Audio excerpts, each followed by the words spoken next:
दोस्तों, बड़े बड़े सुपरस्टार्स के घर के बाहर अक्सर 24 घंटे बॉडीगार्ड तैनात रहते हैं, लेकिन एक ऐसा स्टार जिसके घर के बाहर एनी टाइम डॉक्टरों की टीम तैयार रहती थी। एक ऐसा आदमी जो खाना खाने से पहले खाने को चेक करवाता था, और एक ऐसा इंसान जो पानी पीने से पहले पानी को टेस्ट करवाता था। एक ऐसा आदमी जिसके घर में एसी की जगह ऑक्सीजन चैम्बर बने हुए थे। एक ऐसा इंसान जो अपनी उम्र बढ़ाने के लिए अपने घर को ही ऑक्सीजन चैम्बर बना लिया था। दोस्तों, आज हम आपके सामने बात करने जा रहे हैं किंग ऑफ पॉप यानी Michael Joseph Jackson, Michael Jackson के बारे में। माइकल जैक्सन ने अपने म्यूजिक करियर में 13 बार ग्रैमी अवार्ड जीता है और 26 बार अमेरिकन म्यूजिक अवार्ड जीता, और माइकल जैक्सन के नाम 39 गिनीज वर्ल्ड रिकॉर्ड भी है। आपको जानकर हैरानी होगी कि माइकल जैक्सन की मरने की खबर गूगल पर 10 मिनट में 8 लाख से ज़्यादा लोगों ने सर्च किया था। फिर हैवी ट्रैफिक की वजह से गूगल का इंजन क्रैश हो गया था। शायद आप लोगों को पता होगा कि माइकल जैक्सन के पास एक बबल नाम से चिंपैंजी हुआ करता था। दोस्तों, माइकल जैक्सन एक ऐसा शख्स था जिसे इंसानों से ज़्यादा जानवरों से लगाव था। इन्होंने खुद का एक अपना चिंपैंजी भी पाल रखा था जिन्हें वो हद से ज़्यादा प्यार करते थे। यहाँ तक कि माइकल जैक्सन के कई सारे इंटरव्यूज़ में आप उनके चिंपैंजी को देख सकते हैं।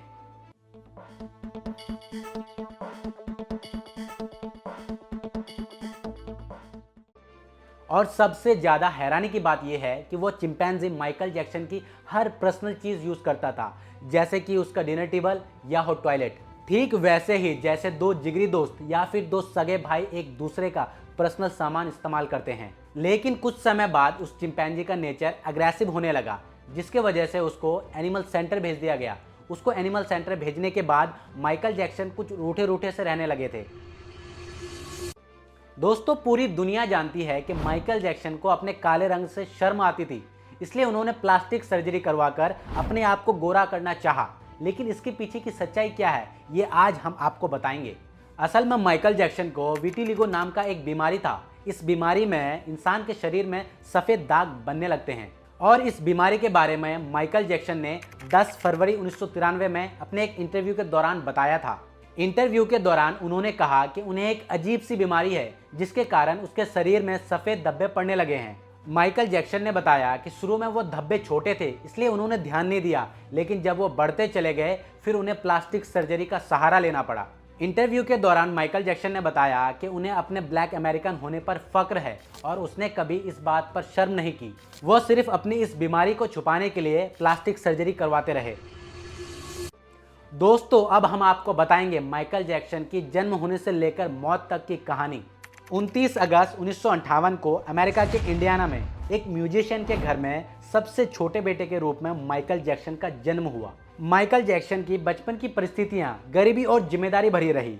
2 कमरों के मकान में अपने भाई बहनों के साथ माता पिता को मिलाकर कुल 9 लोग रहते थे। इनके पिता Joseph Walter Jackson music lover थे, छोटा मोटा म्यूजिक शो करते रहते थे और अपने चाहने वालों के बीच जोसेफ जैक्सन नाम से फेमस थे। माइकल के पिता को इनके म्यूजिक शो के लिए ज़्यादा पैसे नहीं मिलते थे। आगे चलकर उन्होंने अपने बढ़ते उम्र के बच्चों को स्टेज परफॉर्मर बनाना शुरू कर दिया, खास तौर पर माइकल जैक्सन को, क्योंकि माइकल जैक्सन सारे बच्चों में सबसे छोटे थे। केवल 5 साल की उम्र से ही माइकल ने स्टेज परफॉर्म करना शुरू कर दिया था। उनकी आवाज़ अच्छी थी, वो बहुत अच्छे सिंगर और डांसर थे। उनका आर्ट उनके लिए गॉड गिफ्टेड था। उनके पिता ने अपने बच्चों के लिए एक बैंड बना दिया। माइकल के पिता समझ चुके थे कि उनका छोटा बेटा बहुत टैलेंटेड है, इसीलिए उन्होंने उसी को ट्रेन करने पर बहुत ज़्यादा फोकस किया।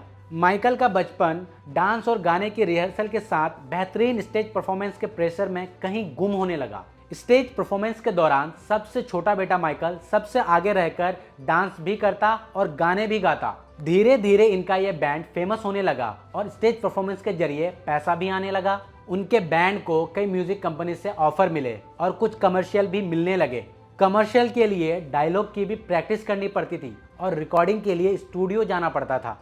माइकल जहां रिकॉर्डिंग किया करते थे, उस स्टूडियो के सामने एक पार्क हुआ करता था जहां माइकल के उम्र के बच्चे खेला करते थे, और इधर माइकल के ऊपर हमेशा अच्छी परफॉर्मेंस का प्रेशर बना रहता था। इसके साथ ही इसके पिता की ट्रेनिंग और भी सख्त होती चली गई। उसके बाद माइकल अपने परिवार में अकेला होता चला गया। माइकल जब प्रैक्टिस कर रहा होता तो अपने हम उम्र के बच्चों को खेलता देखा करता था। अगर स्टेज परफॉर्मेंस या रिहर्सल के दौरान माइकल से कोई गलती हो जाती थी तो वह कोई डायलॉग भूल जाते या फिर पिता की कई बातों पर कंसंट्रेट नहीं कर पाते तो माइकल को पिता की मार भी खानी पड़ती थी। खुद माइकल जैक्सन ने अपने इंटरव्यूज में कई बार इस बात को स्वीकार किया है। जो जैक्सन को अपने बच्चों से कम उम्र में ही परफॉर्मेंस करवाने और पैसा कमाने का आरोप लगने लगा। इतना ही नहीं, माइकल जैक्सन जैसे जैसे बड़े होते चले गए, उनके पिता उनके नाक को लेकर चिढ़ाने लगे और सुनाने लगे। ये तमाम हालात, ये बातें कहीं ना कहीं माइकल जैक्सन के दिलो दिमाग में बहुत ज़्यादा गहरा असर करती जा रही थी। उनके भीतर अपने लुक को लेकर एक इन्फीरियरिटी कॉम्प्लेक्स आता जा रहा था। इसी बीच उनके पिता ने डिसाइड किया कि वो अपने बच्चों को लेकर लॉस एंजलिस आ जाए। वहां जाने के बाद बड़े बड़े शो मिलने लगे और माइकल जैक्सन की पॉपुलैरिटी बढ़ने लगी। 70 के दशक में माइकल जैक्सन डिसाइड कर लेते हैं कि अब वो अपने भाइयों से हटकर अलग अपना काम करेंगे। 1975 में माइकल जैक्सन अपने परिवार से अलग हो गए और उन्होंने अपना काम भी अलग कर दिया, लेकिन तब तक उनका नाम भी बन चुका था। अपने पिता और परिवार से अलग होकर माइकल जैक्सन ने उस समय के म्यूजिक कंपनी के मालिक क्विंसी जॉन्स से संपर्क किया। क्विंसी जॉन माइकल जैक्सन की परफॉर्मेंस से प्रभावित थे। उनकी एक पहली बार सोलो एल्बम निकाला गया। इस सोलो एल्बम ने म्यूजिक की दुनिया में तहलका मचा दिया। लोग माइकल जैक्सन को पसंद करने लगे, उनकी पॉपुलैरिटी को और इजाफा होने लगा।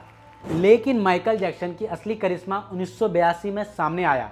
एक टेलीविजन शो के दौरान माइकल जैक्सन ने अपने क्रिएटिविटी को लोगों के सामने पेश किया, जिसके लिए वो जाने जाते हैं और पूरी दुनिया में इसे कॉपी किया गया। वो था इनका मून वॉक।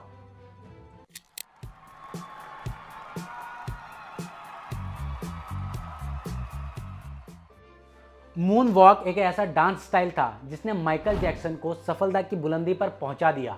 इसके बाद इसी साल इनका एक और एल्बम आया, थ्रिलर नाम से। इसके आते ही माइकल की शोहरत और बढ़ गई। आज भी वर्ल्ड रिकॉर्ड है कि किसी भी म्यूजिक एल्बम के इतने ज़्यादा कॉपी नहीं बिके। थ्रिलर की उस समय 66 मिलियन कॉपीज बिकी थी। इसके बाद तो माइकल जैक्सन का म्यूजिक का जादू लोगों के सर चढ़कर बोलने लगा। लोग अपने घरों में माइकल जैक्सन की तस्वीरें लगाने लगे। माइकल जैक्सन की प्रिंटेड टी शर्ट बाजार में बिकने लगी थी। लोग माइकल जैक्सन को सुपरस्टार की तरह ट्रीट करने लगे थे। इस दौरान माइकल जैक्सन को किंग ऑफ पॉप भी कहा जाने लगा। पॉप म्यूजिक की दुनिया में वो सबसे बड़ा नाम बन चुके थे। ग्रैमी अवार्ड और दूसरे पुरस्कार उसके झोली में आने लगे थे। माइकल जैक्सन के गानों की पॉपुलैरिटी इतनी बढ़ गई कि उनके लिए एक अलग से टीवी चैनल लॉन्च करना पड़ा।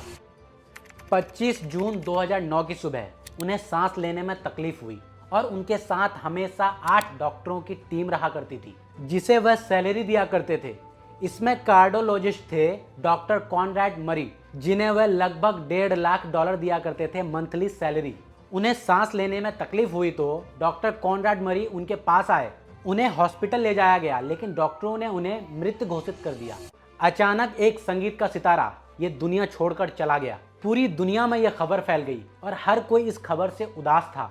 दुनिया को बताया गया कि माइकल जैक्सन को दिल का दौरा पड़ा था।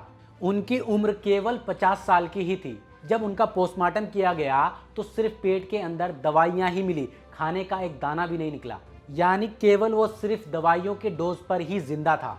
इंक्वायरी के बाद ये बातें सामने आई कि माइकल जैक्सन कई सालों से कई सारी दवाएं और पेन किलर ले रहे थे। इसमें से 8 दवाई ऐसी थी जिसे कोई नॉर्मल आदमी अगर ले ले तो वह बहुत जल्द अपनी ऊपर की टिकट काट लेगा। लेकिन माइकल जैक्सन इन सब दवाई के आदी हो चुके थे। ये सारी दवाइयाँ पेन किलर टाइप की दवाई थी। ये पेन किलर इन्हें डॉक्टर मरी दिया करते थे। बाद में डॉक्टर मरे पर गैर इरादतन हत्या का मुकदमा चला। माइकल जैक्सन की गैर इरादतन हत्या के जुर्म में डॉक्टर कॉनराड मरे को 4 साल की सजा भी हुई। उम्मीद करता हूं कि ये वीडियो आप लोगों को अच्छा लगा होगा और नॉलेजेबल भी लगा होगा।